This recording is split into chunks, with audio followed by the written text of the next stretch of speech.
This is Jimmy, the Fontmeister from FontLab, and welcome to Superfamilies with Sumner Stone. I'm going to keep this short here, just some housekeeping. If you do have your mic on, please mute your mic. And if you feel you have something urgent, you can type it in the chat window. We will take questions at the end, and I think you're going to enjoy this. I'm going to keep the introduction short.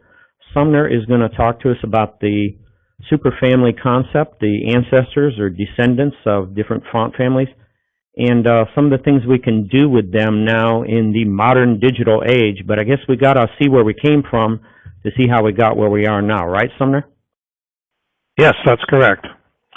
Okay. Here we go. All right. I think in order to understand the concept of superfamilies, it's first necessary to talk a little bit about the idea of a family to begin with, a type family, or in a longer historical perspective, a letter form family. And actually, if we consider the history before the invention of, or the beginning of the use of movable type in Europe, it's quite a long history. So I'm now going to transfer over to the full screen, and we'll have a look at some slides.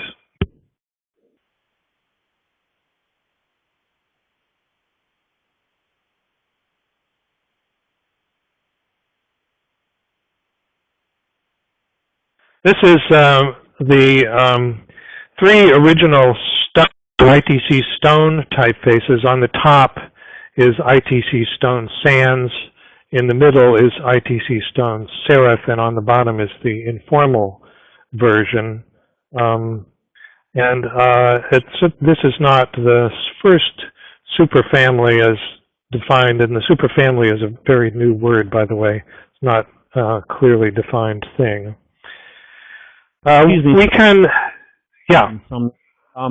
It seems like there's some lag in your slides, so why don't you shut your camera off and see if we get some more bandwidth. Okay. Just click on Cam. Oh, yeah, right. Sorry. Right now we're seeing the Superman S at full screen. Okay. Now we see the slide. Okay. How about that? So see the slide full screen now? Okay. This is writing on a wall in Pompeii. These are very large letters at the top. They are written with a brush, a flat brush, and the smaller letters, the rustic, so-called rustic letters underneath, are also written with the same tool, but they are a different style, more condensed. The brush is manipulated in a different way, held at different angles. And yet this is part of a single message, and these two are used together, even though they're different styles, to separate out, in this case, a headline and then the text.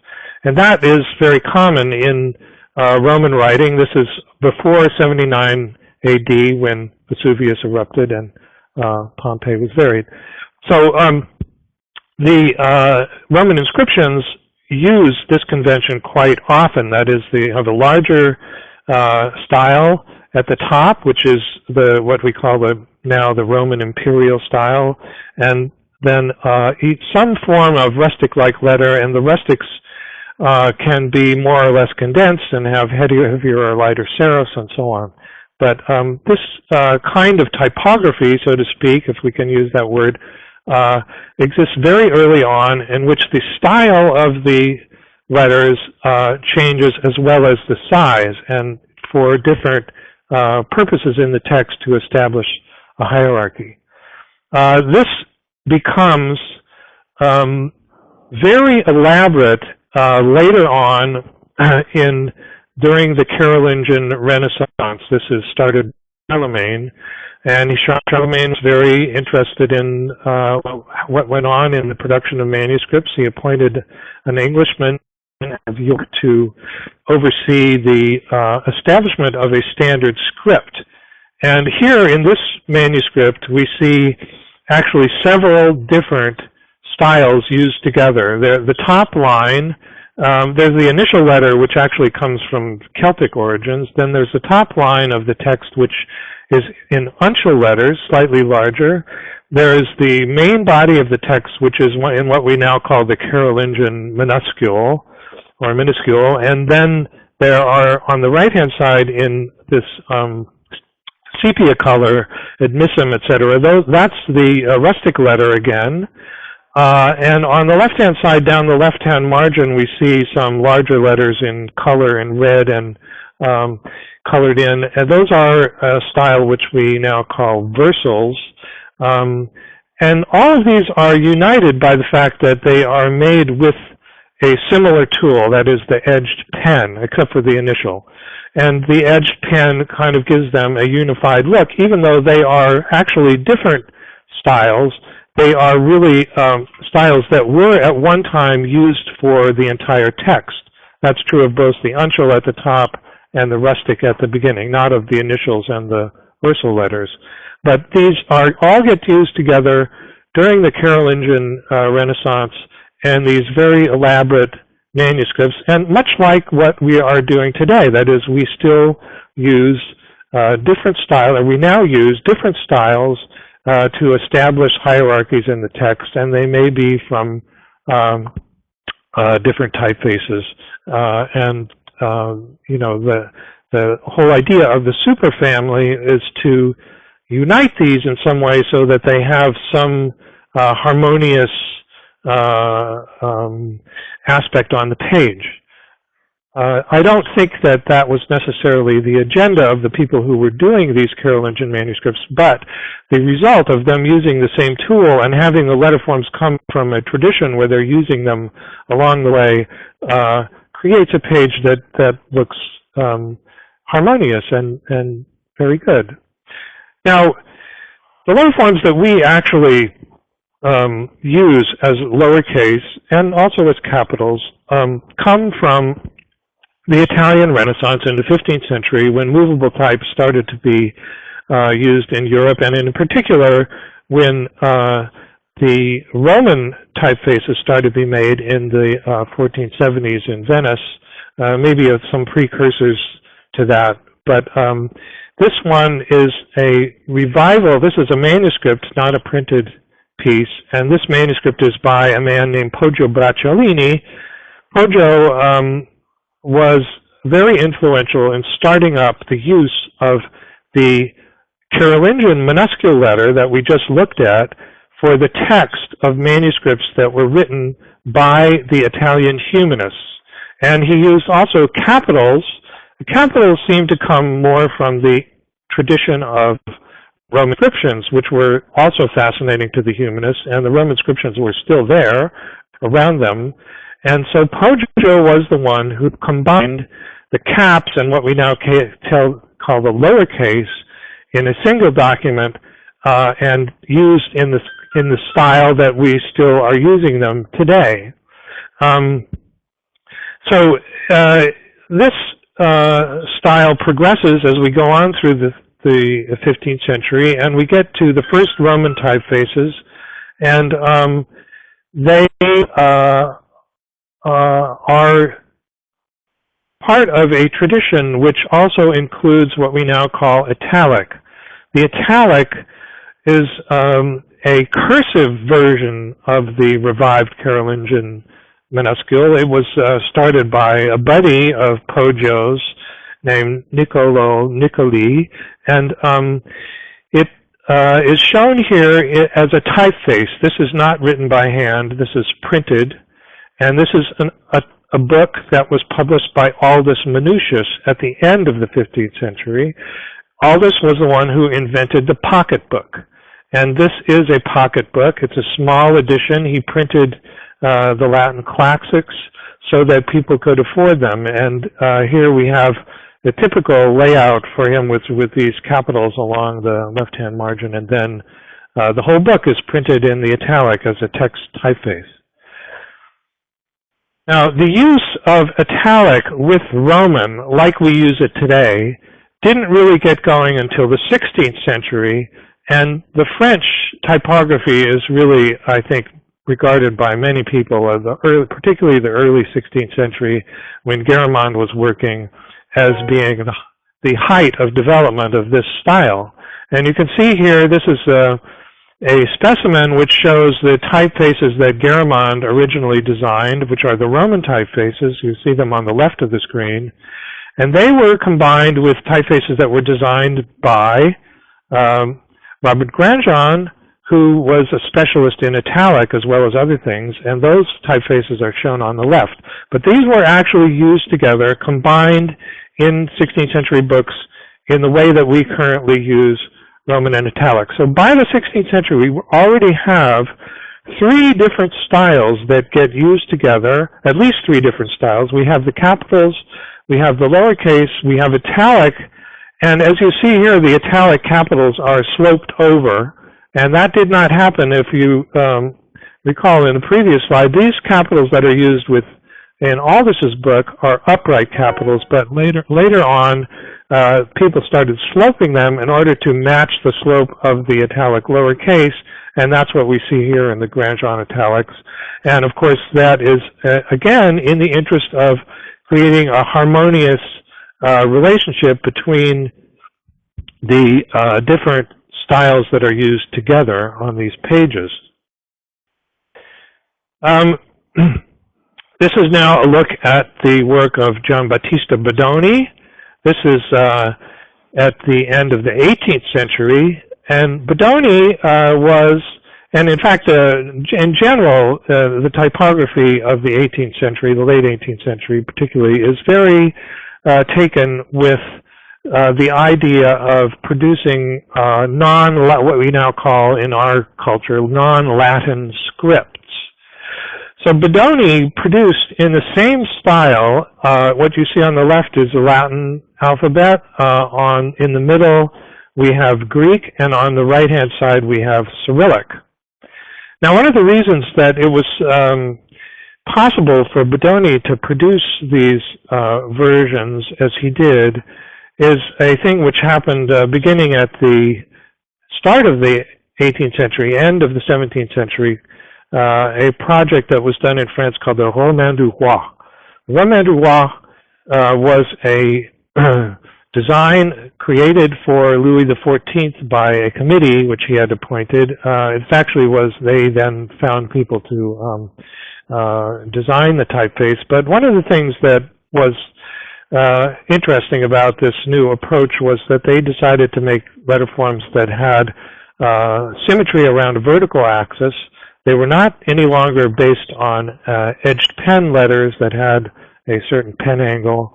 And in both making both Greek and Cyrillic, and particularly Cyrillic, this is a virtue. So it becomes easier to design typefaces that are compatible. And I would say that this is really an early example of what I think we would today probably call a superfamily. This has now become fairly common practice to design both Greek and Cyrillic, and now even Arabic typefaces that are compatible in some way with the Roman typefaces.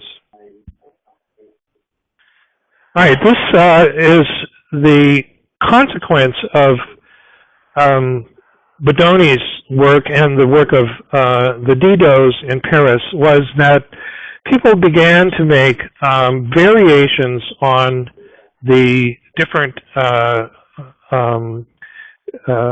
design features that Bodoni and the Didos had exploited in making their so-called modern style typefaces.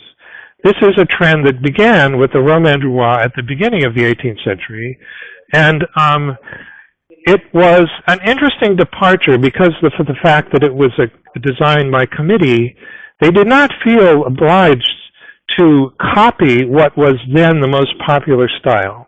They established a set of features, of concepts, of principles that could be used for designing the typefaces.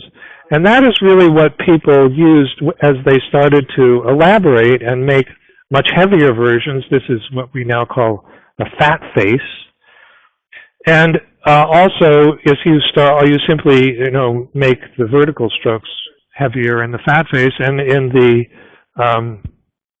the slab serif, you make the serifs heavier. So both the fat faces, the different weights of the modern letter, and the slab serif really are, I think, come from this new ability to view the letter form features rather than a set of forms that you copy because they have previously been popular ones. And the most popular ones were, in the beginning, all this minutia was responsible for, and they were cut by the punch cutter who, and we don't know what part, name was Francesco Grifo, and those faces were them on, and then everybody copied Garamond right at the end of the 17th century and beyond. By the end of 19th century, we have the sans-serifs as well as the slab serifs and the fat faces and a bunch of other variations as well.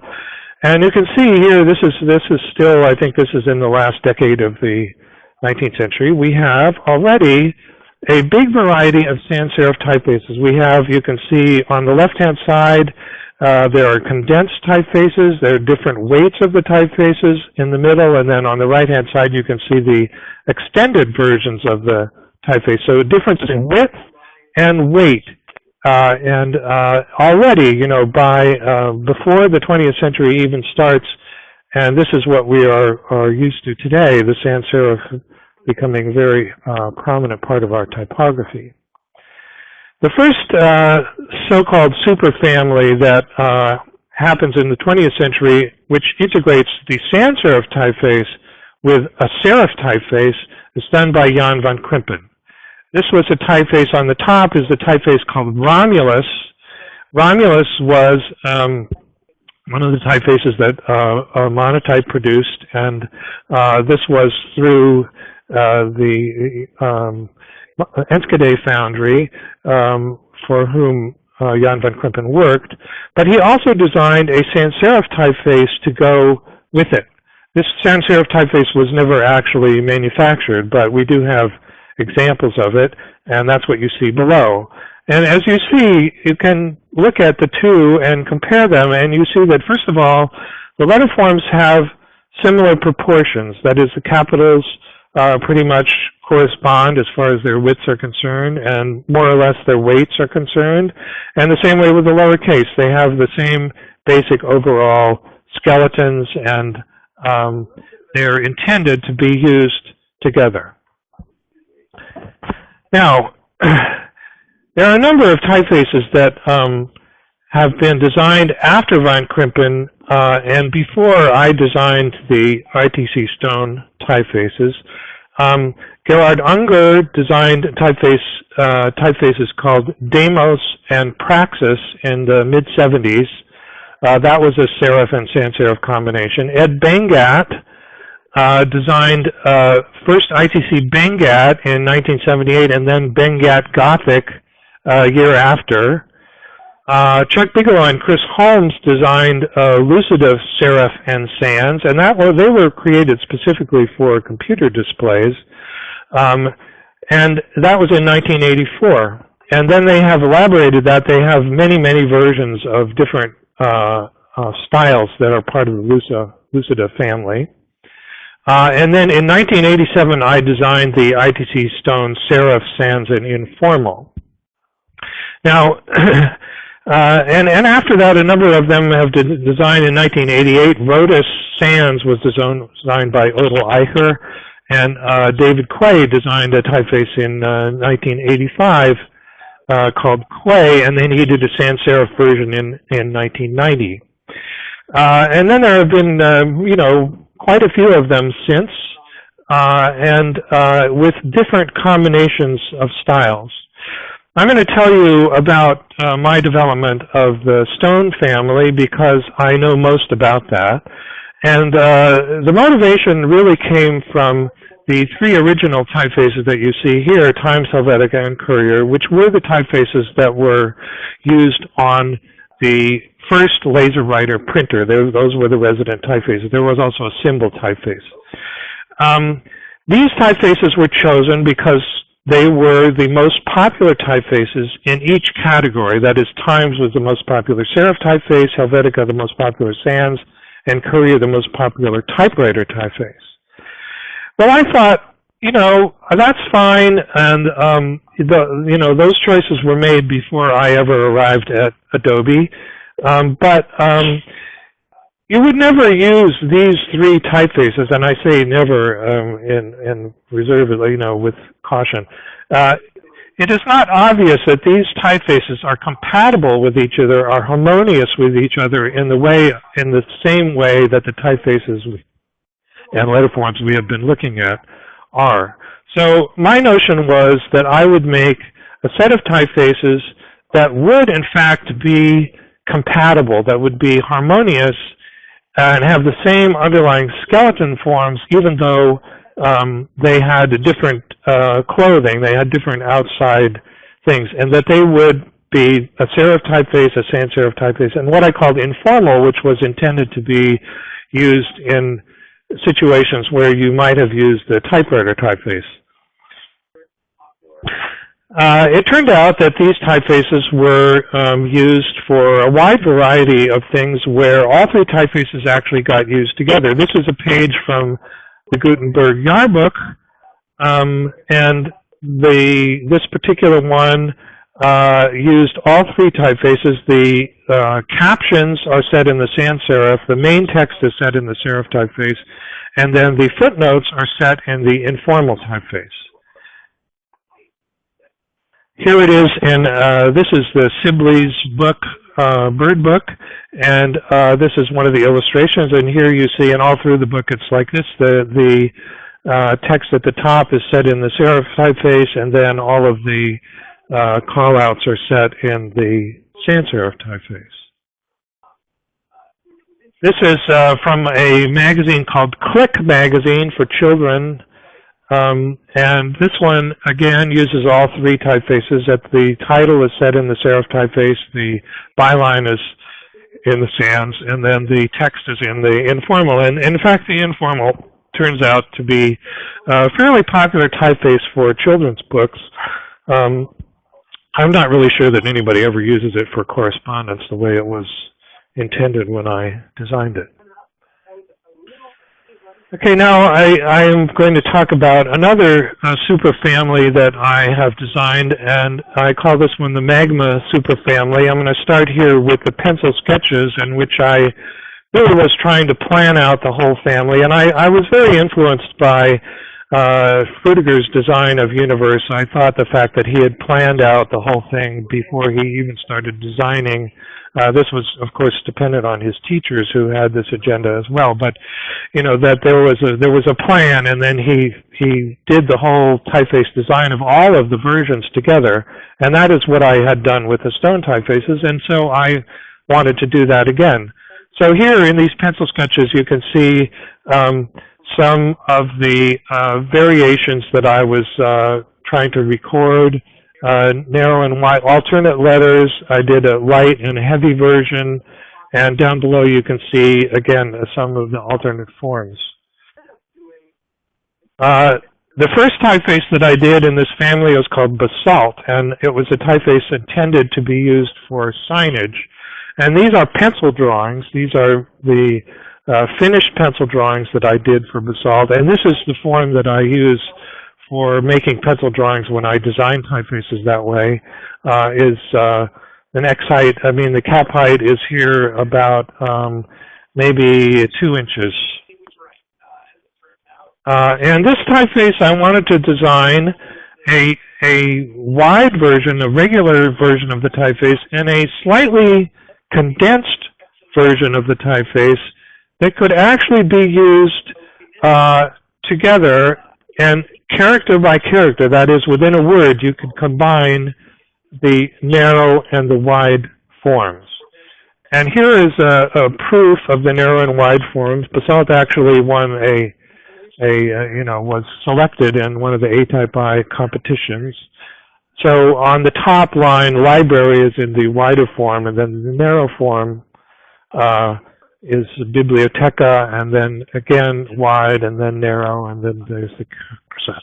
This typeface was originally used by Stanford University when they rebuilt the libraries at Stanford, which were damaged in the 1989 earthquake. Now, there is a precedent for this idea. This is actually in the large specimen book of ATF. I think it's in the 1934 edition, I believe.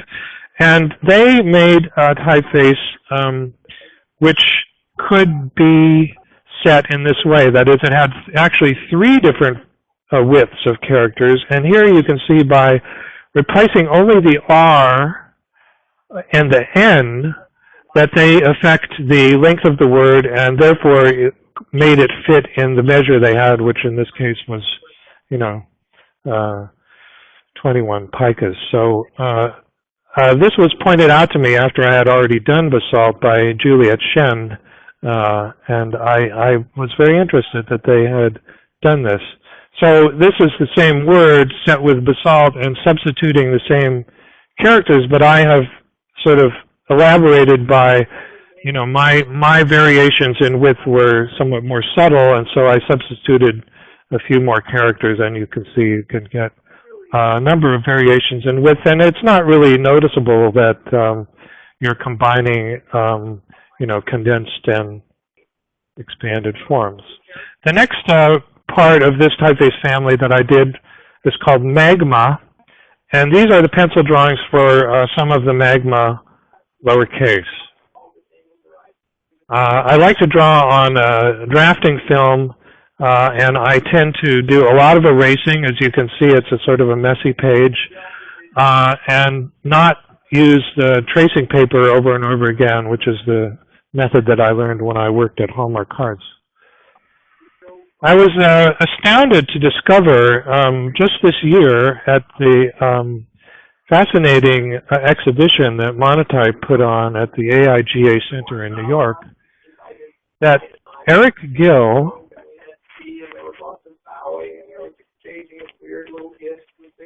I'm hearing a lot of feedback here.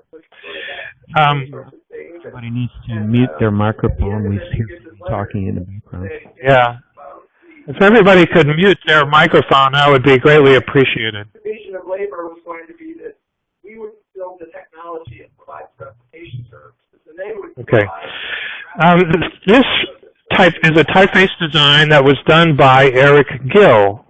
It was never produced by Monotype, but this was after he had done Gill Sans, and it bears an astounding resemblance to Magma. It has swelling stems. It is based on classical proportions, and it has the terminals of the letters are at right angles to the stroke. These 3 features are part of Magma, and I was very pleased to learn that Gill had gone down this path, even though Monotype decided never to produce the typeface. This is Magma, and I'm going to go back and we can look at the Gill face again, and you get a feeling for the similarities. Now, one of the first things I did for Magma was that I decided that it would be worthwhile to have a sans-serif typeface that had both single and double story A's and G's. These characters, the A and the G, lowercase a and G, are dual forms. That is, we have 2 mainstream forms of them. Part of that, I believe, is really due to Futura, which used these, one-story open forms of A and G. But we have, in Helvetica, we have the 2-story A, but the 1-story G. And so people are now using the 1-story A and G more often in sans-serif typefaces. And I thought, well, why not have both? You can have them as features in OpenType. You can use them. And I also thought that I would include the alternate form of E, which is much less used nowadays, but it actually is very old. The very early Greek inscriptions, pre-Christian inscriptions, this round E is part of the design. And then I also like very much another thing attributable, I believe, to Johnston and Gill, which is the L with a curve at the bottom. And this is very useful when you're trying to distinguish between letters and numbers, for example, or uppercase and lowercase letters, especially when you have codes, as in license plates or something. This comes in very handy, and I think it's a very good innovation. It's been brought back in the late 20th century and in early 21st century, and I believe it's a good direction. You know, we fell into this practice of having almost the same form for the capital I, the lowercase l, and the numeral 1. So I believe this is useful for people who are working on identity projects, for example, is that you can make mixtures of these forms, and they exist in the different weights of the typeface, and play with them to create a somewhat different feeling. Here are sketches, early pencil sketches for the round forms. That includes the E, but then I also did the alternate forms for the other round letters. We call this the uncial style. It appeared in the Carolingian manuscripts that you saw. And here is the typeface. It's the only sans-serif uncial typeface that I know of. That doesn't mean there aren't others. These days there are too many to keep track of. But it's the first one that I knew about when I designed it.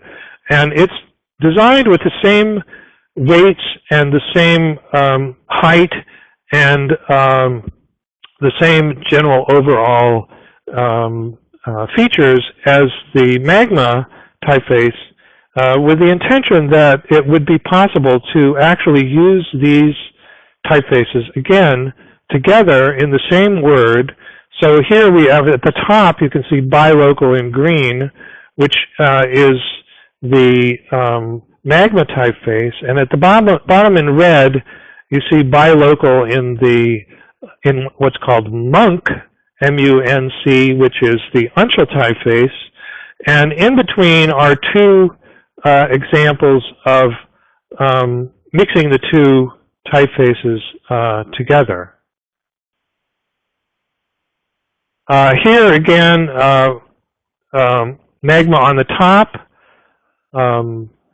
Munc on the bottom, and a mixture. And this is also the different weights of the two typefaces, showing that they're compatible. So you can substitute a single character or multiple characters and create a different look and feeling to the word.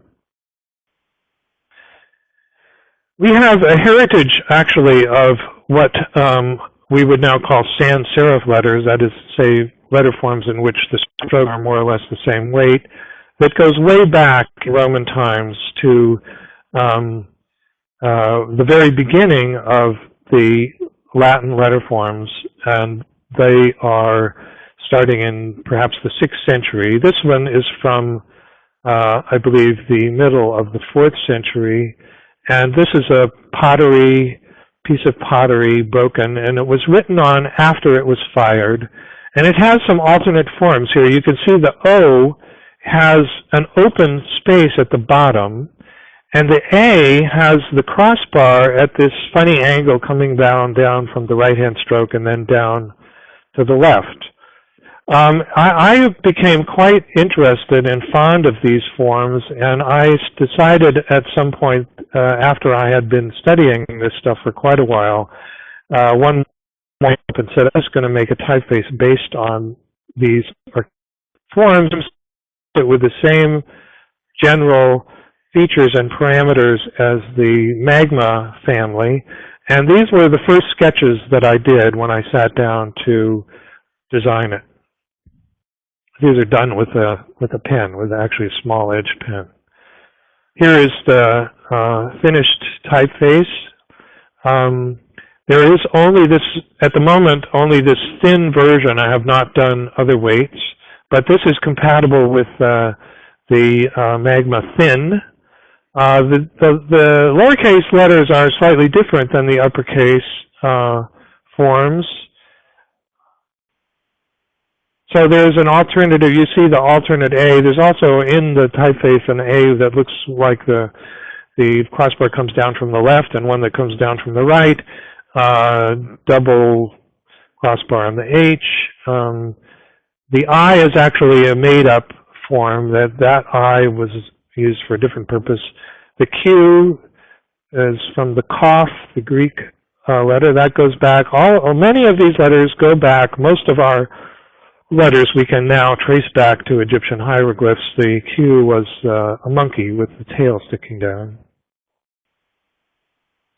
And here is again a mixture of Numa, which is the typeface based on the archaic forms, and Magma, which is at the bottom. And again, mixture of letter by letter using the different forms together. Here, this one is a very nice book cover done by a designer at Stanford University Libraries, Elizabeth Fischbach, and this is the cover for a book that they did, which was a catalog for an exhibition using Numa. And it's one of the first uses of Numa that I know about. And then at the bottom, the art of Charles Hobson is set in the Magma thin. Now, I also have investigated the question of typeface width. So we have weight, we have width, and then style. So the width of typefaces is an interesting question when you start applying it to serif typefaces. It's actually relatively easy to do with sans-serif typefaces and with slab-serif typefaces because they tend to be symmetric around a vertical axis. That's one of the things that makes it easier. This typeface is a project that I began shortly after I left Adobe in the early 90s, and it took a very long time to develop. But this is a kind of a experiment that I did with a narrow version of the typeface, which turned into the typeface that I designed for Print Magazine, Stone Print. And somewhere in the middle, probably the third one down, the one in the middle, is about the width of what wound up to be the typeface called Cycles, which is produced in a number of different sizes. And then at the bottom, an extended version. And underneath, you can see a little text set in each one. And here are a series of weights produced by interpolation. I'm going to demonstrate the interpolation in just a couple of minutes. And this is cycles and the design for the different sizes of cycles. I have already some set of questions about producing typefaces used for different sizes, and I am going to answer those and talk about that a bit more. But you can see that the typefaces, as you go from the 11 point on the left to the 5 point on the right, there is an increase in weight. The letter forms become wider and also taller in this case. And that is really something that comes from metal type, and those kinds of parameters are what linotype in particular used for producing different sizes of type in an era in which that was popular and important. Here you can see the whole print a repo SFPL cycles superfamily, print is the narrow version. Then I made a typeface called Aleppo, which, as you can see from this illustration, is actually made from print pretty closely. I drew on top of an output of print on paper. I drew with pencil, and primarily I made the typeface have more contrast between thick and thin. That was the main thing that I did, and the intention was to make a display version. SFPL was a typeface, again, made from this same set of forms, but intended for the San Francisco Public Library to use, for everybody in the library to use for all of their typographic needs if they wanted to. That included things like the newsletter, the weekly newsletter, the flyers that get produced and correspondence and whatever. And it was I tried to make it a very simplified, version, and provide some guidance for people to use it. And they're still using it at the San Francisco Public Library. This was done in the 90s. The largest size of cycles, 36, next, and then 24, 18, 11, 9, 7, and 5. Another typeface in which I concerned myself with the sizes was the Itc Bodoni. This is the largest size of the Itc Bodoni that we digitized. This is Bodoni's papale size of the A, the lowercase a. We made this into the 72-point version. This is based on a smaller version. This is what we call the 6-point. And then by interpolation, we produced what we call the 12-point, which is this one. And here you can see the three with their various points on the screen and the interpolation. Okay.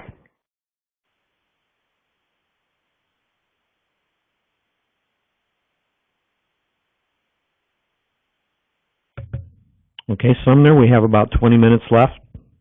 Right. So I'm now going to turn on my camera again here. And I first thought I would go ahead and answer these questions that were sent in by Ruben Diaz about the question of, I'll read what he wrote. On optical sizes, families, and regarding to the development of historically faithful type revival for print based on hand-cut type, what's your opinion on, first, Adobe decided to generally use 4 optical sizes. On your Itc Bodoni, you have made 3, and more recently on your Cycles typeface, you decided to make 7 optical sizes. Can you expose the reasons for these options? Which sizes do you believe to be important to develop, and why? That's not a short question, but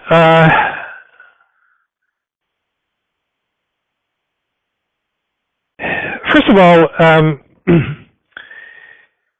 the reason that Adobe decided to use 4 optical sizes was a decision that was made after I left, actually. I initiated this project to do what were called the multiple master typefaces, the multiple master software and the typefaces. And that was, as I'm going to demonstrate in a minute, a thing which allowed you to actually choose between the extreme versions like light and bold or narrow and wide, whichever in between width or weight you wanted to choose. That program, for various reasons, which I won't go into unless somebody else asks about it, was discontinued. And when it was discontinued, Adobe decided to then make available these 4 different versions of the typefaces that had been produced as multiple masters, so that you could have one for captions, one for text, and so on. And so that's where the 4 came from, and I don't really know why they chose 4. I wasn't involved in that decision. In Itc Bodoni, we made 3 different sizes. We originally intended to produce the Itc Bodoni as a multiple master typeface. And during the period that it took a couple years to develop the typeface. It was done by, I was the art director and one of the designers, but there were actually 4 of us who worked on the typeface, and it took a while to do it. One of the people who was designing the typeface got pregnant right in the middle, for example. And so in the interim, in the time that it took for us to do that design work, it became evident that the multiple master typefaces were not going to really be continued. And so we decided, our ITC really decided to make the ones that we had already drawn, that is the 6-point and the 72-point, to make one size in between, which we decided would be the 12-point version. Now, I have always thought, and they, you know, what Alan Haley, who's now at Monotype, who was then at ITC, who participated in initiating this project and followed it all the way through. You know, I think that we should have, Alan is very aware of my opinion about this, I think that we should have produced more sizes from the interpolation. There was a lot of trepidation about interpolating the 72 and the 6 points because they looked so different. And most everybody thought that wasn't going to work. And I said, come on, let's try it. And we tried it, and it really worked very well. Bodoni really knew what he was doing. So, and that provided me with a lot of sort of feelings and information about the interpolation process, which I'll talk about a little bit more. Cycles, I decided to do what I think we should have done with the Bodoni, which is to produce a range of sizes that would be equivalent to the traditional metal sizes, or at least, you know, a pretty good range of traditional metal sizes. And so that's what I did. And I did use interpolation as a starting point for those designs, but I also worked on them individually, each one by hand after the interpolation had been done. And some of them I worked on quite a bit. In fact, I was in the lucky position of having people actually use them for producing books, and I could see them in publications that were done by very good designers, and then I could modify. And actually, several years went on of my doing that before they were released. Here's the next question. I believe that the general intention of a historical revival like Bodoni or Caslon, for example, should be to capture the overall feeling of the type regarding the body size and not to stick with a single body size as a basis. Being able to choose which sample sizes do you think it could be more important? What would you expect to take from them? Well, that is a very complex question, and it comes down to the fact that, you know, when we are producing typefaces now in this computer environment, we don't really have much control over we don't have any control really over how they're going to be used. And so you can design a typeface that's specifically designed for print, that's designed for books or magazines or newspapers, and that may be a main use of the typeface, but it may also get used in other ways, and it almost for certain is going to be used on the screen. So there are various aspects of the typeface that you know, can't be predicted as terms of its use. Now, if you happen to be lucky enough to design a custom typeface where you actually know what use it's going to be put to and how it's going to be produced and printed and so on, that is a great boon, because then you can actually have some predictability about what's going to come out in terms of the weights and sizes and so on. The whole thing of producing different sizes of type for print is dependent on the fact that in print we have a situation where there generally is a fixed reading distance. That is, you know, you hold the book or the magazine or the newspaper at more or less the same distance from your eyes, and therefore the apparent size of the letters doesn't change. And so you're making different sizes at a given reading distance in order to make a provision for what is obviously important, which is how they look at different sizes. And you can't just scale them up and down photographically and have them look, what should I say, compatible in terms of weight is one issue. That's not really overly aesthetic. That's sort of a functional issue, but also aesthetic. But you certainly can't have them look elegant and also work at 5-point. That's very difficult to do. On the other hand, people have designed letter forms for use in what we call public lettering, that is signage, for example, in which the apparent size varies. That is, you see it at a distance or you see it up close, and you really want the thing to be readable at a distance but look good up close. It is possible to design typefaces that are like that, but you have to, I think, really be conscious of the fact that you're doing that from the beginning, and you have to make a design, and it's not so easy, that will function in that way.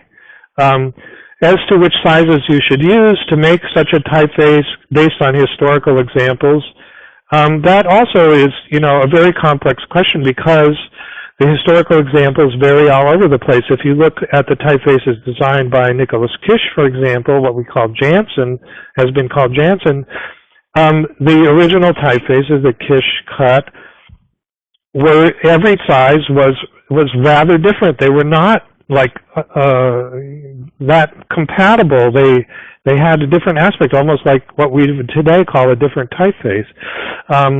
Bodoni, on the other hand, obviously he had some feeling for how that would go, and he was very expert at it, and he designed many different variations of both text and display typefaces, and particularly the text typefaces, many, slightly wider, slightly narrower.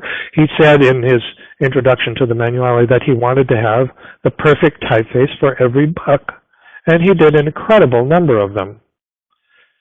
Okay, another question. Once we are talking before the pantograph and interpolation, besides the obvious adjustments of thicks, thins, character proportions, do you think it worth to keep character details such as variety serifs, different in-out strokes for specific optical sizes? Well, that is exactly what I began to think when I was designing cycles, is that there is a tendency in doing the interpolation to have things a bit too homogenized. That is why people thought that it was going to be difficult to interpolate between the 6 and 72 point of Bodoni. It turned out not to be, but if you are really cautious about designing the poles and you get what's in the middle, you may get something that sort of looks all the same and is rather bland. And so I actually did go in and work on each typeface, on the details of typefaces, and I think that is a very valuable thing to have. And it may affect something very functional like the legibility, particularly at the small sizes. You look at the small size of Bodoni, they look really cranky and sort of, rough, but they are, unlike what we think about Bodoni. Bodoni's small sizes are quite legible, and the books he printed were very legible indeed. Here's another question. Are graphic designers aware of what optical sizes can do to their projects? Are there a real demand from graphic designers for a large variety of optical sizes? Or in fact, is still yet an attempt of type designers to rescue lost type refinements, reinventing the past, that are waiting for a generally acceptance? I would say that graphic designers in general are not very aware of using optical sizes. I see them used very infrequently. I know graphic designers who I respect as typographers who have been, for some reason, resist that notion, and who say, okay, well, just give me two sizes. I'm thinking about text size and a display size. And that is something that people have adopted as a plan for making typeface designs in the recent past. I don't know why that is, really. I think part of it is that the sort of the richness of the book culture that we have as examples in the past does not really often exist in the present. It does to some extent, but it's relatively small compared to the much bigger market of all the documents that get produced, and the concern with these things has not sort of permeated the culture, and I don't really know why that is, except that it's a matter of education And I think maybe slowly the appreciation of that will increase. We'll see. I think there is a process of sophistication that's going on in typography and in type design, that we now have many, many more people making typefaces than we have ever had before. We have a huge number of people who produce typography, more than we have ever had before. And I think that people are becoming more sophisticated in their taste. They perceive differences that are more refined, and I think that will continue. Now we should open it up. Warning here. Yeah, so we should open it up to questions from the audience now. We just have a few minutes. Time you think to show us that interpolation screen you were going to show? Uh-oh, I just got kicked off. Let me get back on. Well, you're still on the webinar, but your screen just says loading photos. Okay, so here we go. Now, can you see me now?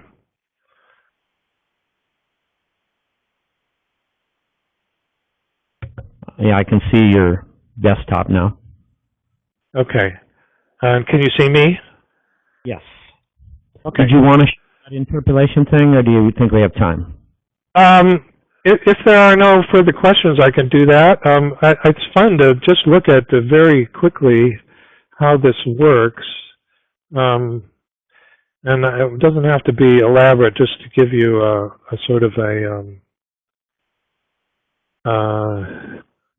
little taste of it. But this is showing Magma, and let's make it a little bit bigger.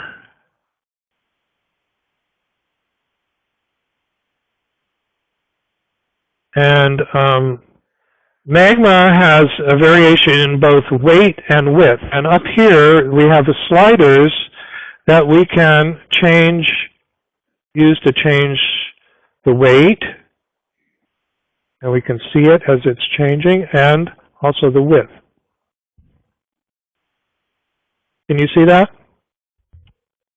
Is that coming through, Jimmy? Yeah, that's beautiful.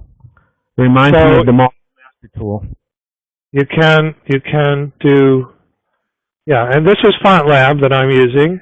That's where you can get this. You have to prepare the typeface so that the points that define the outlines of each character are similar. That is, they're going in the appropriate direction and they have points in the same sequence.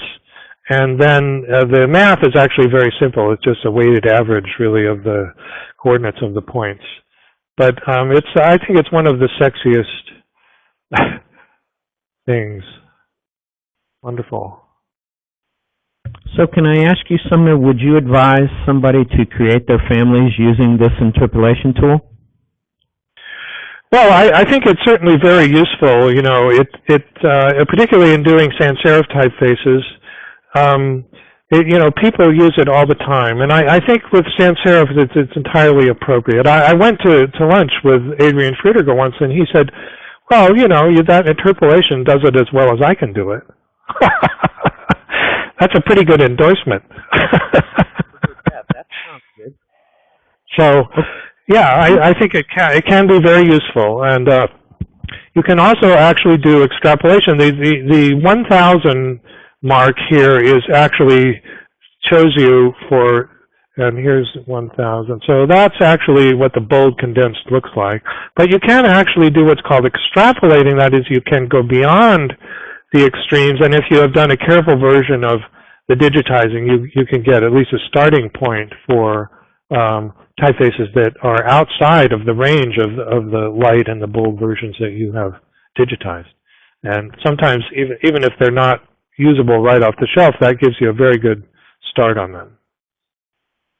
Do you see the question there, Sumner? William is asking, what about if you were doing this with a serif typeface? Serif typefaces are a little more complicated, not necessarily.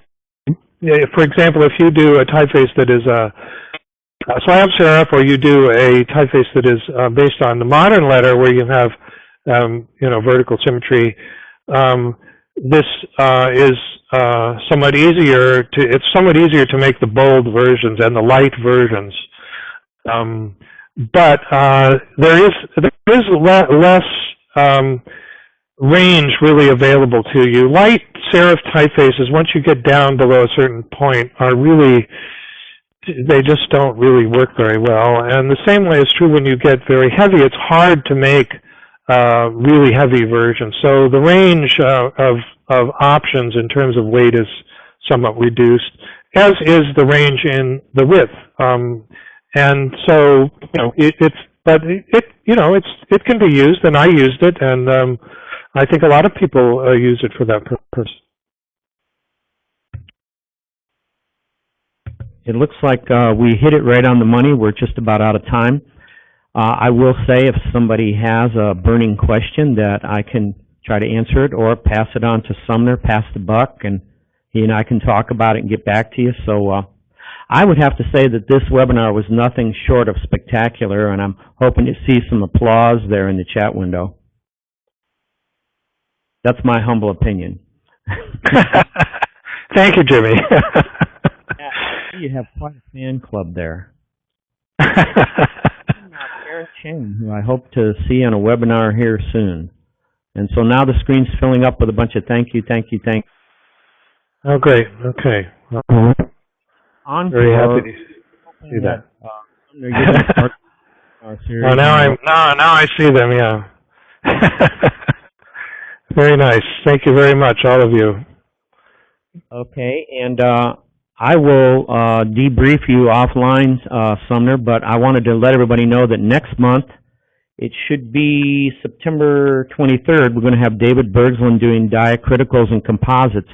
And David has a real gift for making things simple, so you don't want to miss that. I just want to say thank you, Sumner. Again, this has been one of the best webinars we've ever had. We went through hell to get all the audio and video right, and it sounds like it was really worth it. Thanks a million. You're most welcome. My pleasure, Jimmy. Thank you. Thank you. And everybody will be getting a email with a link to the video, so you can stay up late at night with your bowl of popcorn and watch it again. And we hope to see you again back here sometime, Sumner. Okay. Thank you very much. Thank you, everybody. We're signing off for now. Bye-bye. And